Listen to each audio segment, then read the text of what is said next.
आणि वैष्णो देवी से तब हाँ, हाँ, वैष्णो जी हाँ, मतलब हाँ एक छोटा सा कहा था एक बार जयकारा लगा दीजिए। साचे दरबार की जय। लाली लाली डोलिया से उतरे वैष्णो मैया होती वाली दरवाना हो बेवारी दरवाना मैया मोरे ले आली बसेरवा हो बेवारी दरवाना मैया मोरे ले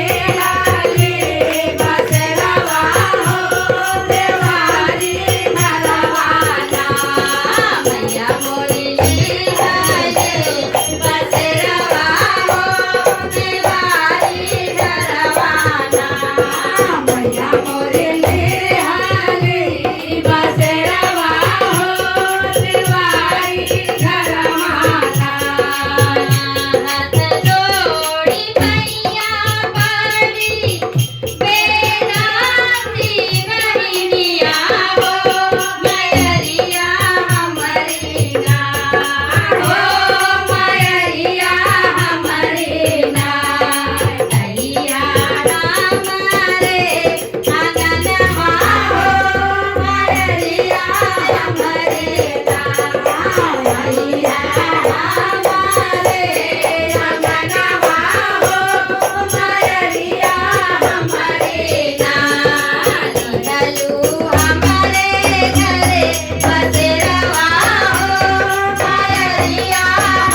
मैया मोरी हो गया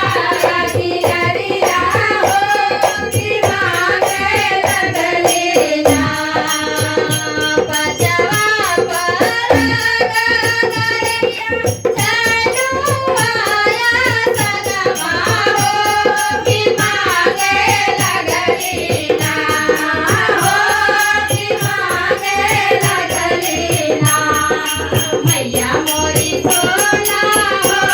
सिंगरवा हो की मांगे लगली ना मैया मोरी सोना हो सिंगरवा हो की मांगे लगली ना मैया मोरी सोना हो सिंगरवा हो की मांगे लगली ना मैया मोरी सोना हो सिंगरवा हो की मांगे लगली ना बस भाई मैया मोरी गाय की झूलनवा हो आशीष लागी ना हो आशीष लागी ना बस भाई मैया मोरी गाय की झूलनवा हो आशीष लागी ना हो आशीष लागी ना गीता तो बहिनी गजोड़वा हो आशीष लागी ना सातो बहिनी गजोड़वा हो आशीष लागी ना सातो बहिनी गजोड़वा हो आशीष लागी ना सातो बहिनी गजोड़वा हो आशीष लागी ना यन धन से भारत तुम्हारो बंगरवा हो किया मर रहे ना हो किया मर रहे ना तोहरे गोदी के ललनवा हो किया मर रहे ना तोहरे गोदी के ललनवा हो किया मर रहे ना कि तोहरे मांगे के सिंदूरवा हो किया मर रहे ना तोहरे मांगे के सिंदूरवा हो किया मर रहे ना तोहरे मांगे के ललनवा हो किया मर रहे ना तोहरे मांगे के सिंदूरवा हो किया मर रहे ना वो साचे दरबार